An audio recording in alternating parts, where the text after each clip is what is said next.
ప్రస్తుతం అయితే మనతో పాటుగా వైజాగ్ సత్య గారు కూడా ఉండడం జరిగింది. అంటే కుర్చీ తాతకు తనకు చాలా సన్నిహితమైనటువంటి సంబంధాలు ఉన్నాయి. తనతో పాటుగా ఎక్కువగా అంటే కుర్చీ తాత బాగోగులు దాదాపుగా చూసుకున్నటువంటి వ్యక్తి వైజాగ్ సత్య గారు. మరి ప్రస్తుతం అయితే మనతో ఉన్నారు. ఒకసారి అతనితో మాట్లాడే ప్రయత్నం చేద్దాం.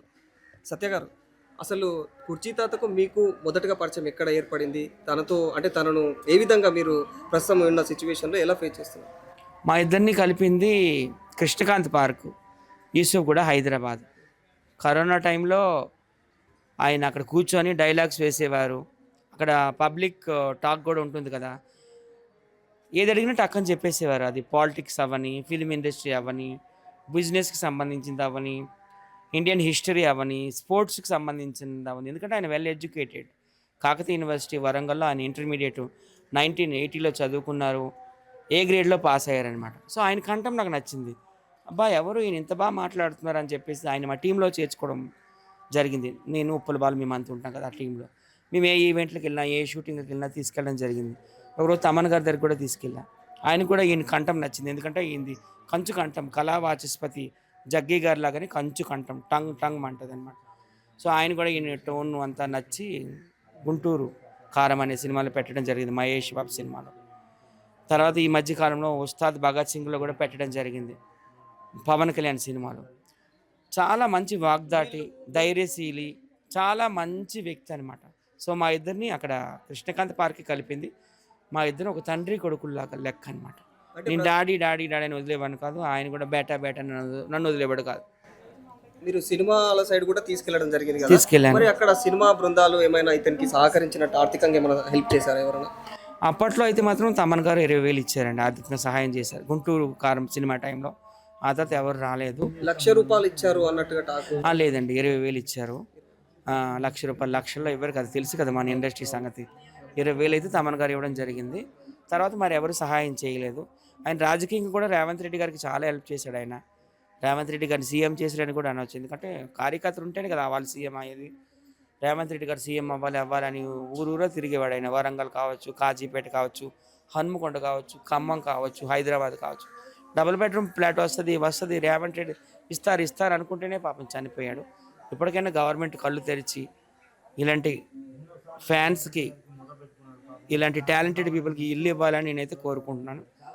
అలాగే ఎలా చనిపోయినాడంటే మే 19th కృష్ణకాంత్ పార్క్లో ఆయన ఉంటాడు కదా, నిత్యం అక్కడే కదా. సో ఆయనకి సన్ స్ట్రోక్ రావడం జరిగింది మధ్యాహ్నం 3 అప్పుడు.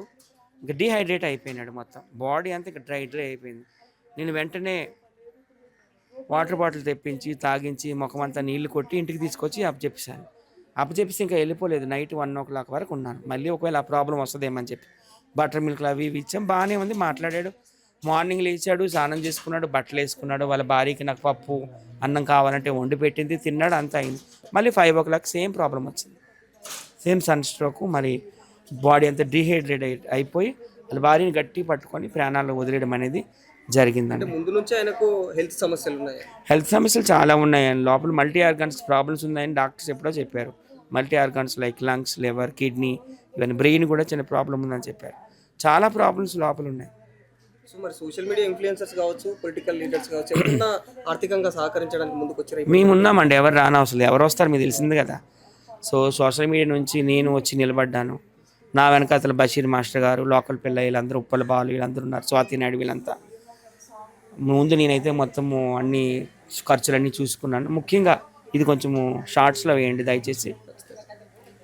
బిగ్ బాస్ దివ్యల మాధురి గారు, అలాగే వాళ్ళ హస్బెండ్ దువ్వాడ శ్రీనివాస్ గారు, ఎమ్మెల్సీ గారు చాలా హెల్ప్ చేశారండి.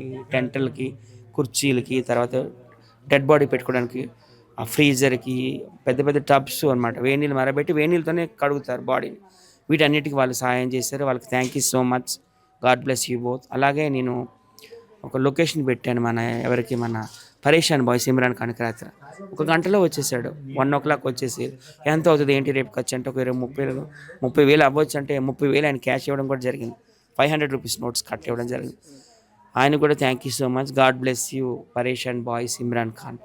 అలాగే మేము కూడా కొంత వేసుకున్నాము, డబ్బులు వేసుకొని కార్యక్రమం చూశారు కదా, ఎక్కడ ఒక అనాథలా కాకుండా గ్రాండ్గా చేసాం. అన్నీ తెప్పించాం, టెంట్లు కావచ్చు, పరదాలు కావచ్చు, కార్డ్స్ కావచ్చు, ఏసీ ఫ్రీజర్ కావచ్చు. అలాగే అక్కడ ఒక స్థలం కూడా తీసుకున్నాం, ఇక్కడ కార్మిక నగర్లో గొయ్యి కూడా తీసాము. ఇప్పుడు అక్కడే కగనం జరుగుతుంది అనమాట. అన్ని కార్యక్రమాలు గ్రాండ్గానే చేస్తున్నాం. మళ్ళీ 11 రోజుల కార్యక్రమం కూడాను ఆయనకి ఎంతో ఇష్టమైన ప్రదేశం అక్కడ కృష్ణకాంత్ పార్క్ దగ్గర కూడా ఆయన బ్యానర్ పెట్టి అక్కడ కూడా చిన్న ప్రోగ్రామ్ అనేది చేస్తామండి. అన్నదాన కార్యక్రమాలకి ఇలా చేసి ఖచ్చితంగా చేస్తాం. ఓకే.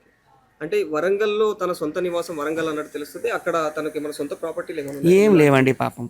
ఏమీ లేదు. ఆయన స్టార్టింగ్లో ఒక కూరగాయలు అవి అమ్మేవాడు. తర్వాత ఒక లారీలో పనిచేశాడు క్లీనర్గా, ఏదో పోస్టు. 3 పిల్లలు, ఒక కుమార్తె. అందరికీ పెళ్ళిళ్ళు చేశాడు, ప్రయోజకులు చేశాడు. ఈరోజు ఇక్కడ లేకుండా అయిపోయాడు అనమాట. మరి అలా ప్రాపర్గా జీవితం సాగించినటువంటి వ్యక్తి, ఒక లారీ డ్రైవర్గా, కూరగాయలు అమ్మిన వ్యక్తిగా సడన్గా మరి రోడ్లపైన ఎలా తిరగడం అనేది ఏమన్నా మీకు తెలుసా బ్యాక్గ్రౌండ్? ఆయనకి ఏంటంటే రోడ్ల పైన తిరిగి పాటలు పాడడం, డైలాగ్స్ చెప్పడం, ప్రజల్ని ఎంటర్టైన్ చేయడం ఆయనకి ఇష్టం. ఆర్టీసీ బస్సులు ఎక్కడం, మెట్రో ట్రైన్లు ఎక్కడం, పార్కుల్లోకి వెళ్ళడం. అది ప్రజలు నచ్చినట్టయితే ఇక బాబాయ్ 10 రూపాయలు తీసుకో, పెద్ద ఆయన కదా 64 years, బాబాయ్ ఇగో 20 రూపాయలు తీసుకో, 50 రూపాయలు తీసుకో, ఈ పండు కొనుక్కొని ఇచ్చేవారు అంతే. అంతే తప్ప ఎవరు ఆర్థికంగా ముందుకు రాలే. మా టీం వాళ్ళు ఎప్పుడు చూస్తుండేవాళ్ళం ఆయన్ని. మీరు నేను కావచ్చు, ఉప్పల్ బాలు ఇంటికి వచ్చి ఏమైనా సరుకులు ఉన్నాయా లేవా. ఉప్పల్ బాలుగాలు రావడం జరిగింది. ఆయన లేడంటే గోవా ఈవెంట్లు ఉన్నాడు. ఈరోజు ఫ్లైట్ అంటే 6 o'clockకి. మరి ఆయనకు అదృష్టం లేదు చివరి చూపుకి.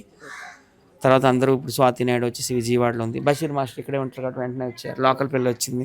కొంతమంది వచ్చాం. కార్యక్రమం అయితే మాత్రం గ్రాండ్గానే చేస్తున్నాం. సో అంటే ఈ మధ్య కాలంలో మీరు రీసెంట్గా ఎప్పుడు కలిసారు ఆయన్ని? మొన్ననే ఫైనల్గా మాట్లాడిన మాటలు.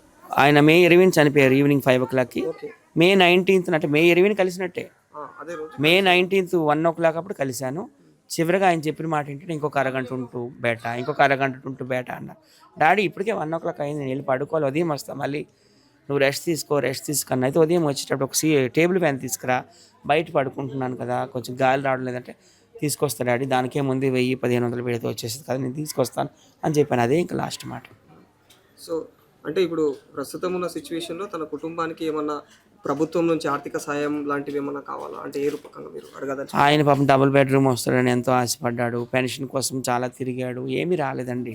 గవర్నమెంట్ ఏం సహాయం చేయలేదు. మరి ఈయన కూడా ఒక కళాకారుడే కదా. ఇప్పుడు ఈ గవర్నమెంట్, రేవంత్ రెడ్డి గవర్నమెంట్ కళాకారులకు కోటి రూపాయలు ఇవ్వడం జరిగింది, నగదు పురస్కారం. మళ్ళీ 300 గజాల స్థలాలు ఇవ్వడం జరిగింది. మళ్ళీ ఈయన కూడా ఒక కళాకారుడే కదా. కళాకారులు అంటే ఓన్లీ సినిమా ఇండస్ట్రీకి సంబంధించిన వాళ్ళు, స్టేజ్ ఆర్టిస్టులు, టీవీ ఆర్టిస్టులేనా? సోషల్ మీడియా అంటే ఇది కూడా డిజిటల్ టీవీ, ఇందులో కూడా మేము కూడా ఆర్టిస్టులమే కదా.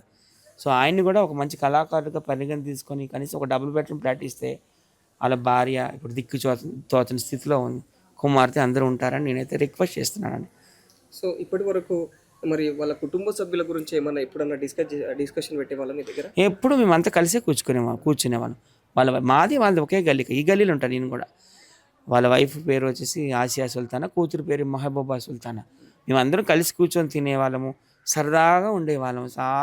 జోకులు వేసేవాడు, బాగా నవ్వేవాడండి. ఆయన పాత సినిమాలో ఆయన ఎవరు ఒక ఆయన రాజనాల స్టైల్లో నవ్వేవాడు అనమాట. అవును, ఇంతకుముందు గతంలో ఆయన మరణించాడని చెప్పేసి కొన్ని ఫేక్ వార్తలు అది కొంతమంది యూట్యూబర్స్ ఫోన్ పే నెంబర్లు, స్కానర్లు అన్ని పెట్టుకొని చేశారు. నిజంగానే ఆయన కాలం చేయడం జరిగింది కదా. మరి తన కుటుంబ సభ్యులకు ఏదైనా ఆర్థిక సహాయం కోసం ఏదైనా ముందుకు తీసుకొచ్చే కార్యక్రమం చేపడుతున్నారు? ఎవరు రావడం లేదండి. ఓన్లీ మా టీంలో వాళ్ళమే ఈ కార్యక్రమాలన్నీ చేస్తాం. ఫర్దర్గా కూడా ఆ ఫ్యామిలీ మీద కన్నేసి ఉంచుతాం. ఏదో మేము చేయాల్సిందైతే చేస్తాం, ఖచ్చితంగా చేస్తాం. Thank you so much. Welcome. So ఇది పరిస్థితి. అంటే వైజాగ్ సత్య గారు కూడా తనతో అయితే చాలా సన్నిహితంగా ఉండేవారు. తను కూడా చెప్తున్న మాటలు ఏంటంటే తను అనారోగ్య కారణంగా అంటే ఈ గత కొంతకాలంగా అనారోగ్యంతో అయితే బాధపడుతున్నారు. దానికి తోడు విపరీతంగా తను ఆల్కహాల్ తీసుకునేవాడు. ఫలితంగానే తను ఇంకా కృష్ణకాంత్ పార్క్ దగ్గర ఎప్పుడు కూడా తరచు సంచరిస్తూ ఉండేవాడు. కాబట్టి మరి విపరీతమైన సన్స్ట్రోక్ కారణంగా తను కాలం చేయడం జరిగింది అన్నట్టుగా అయితే తెలుస్తూ ఉంది. వేరే కారణాలు అయితే ఏమీ లేనట్టు తెలుస్తూ ఉంది. కుటుంబ సభ్యులు కావచ్చు, తన సన్నిహితులు అంతా చెప్తున్న మాట ఇదొకటే.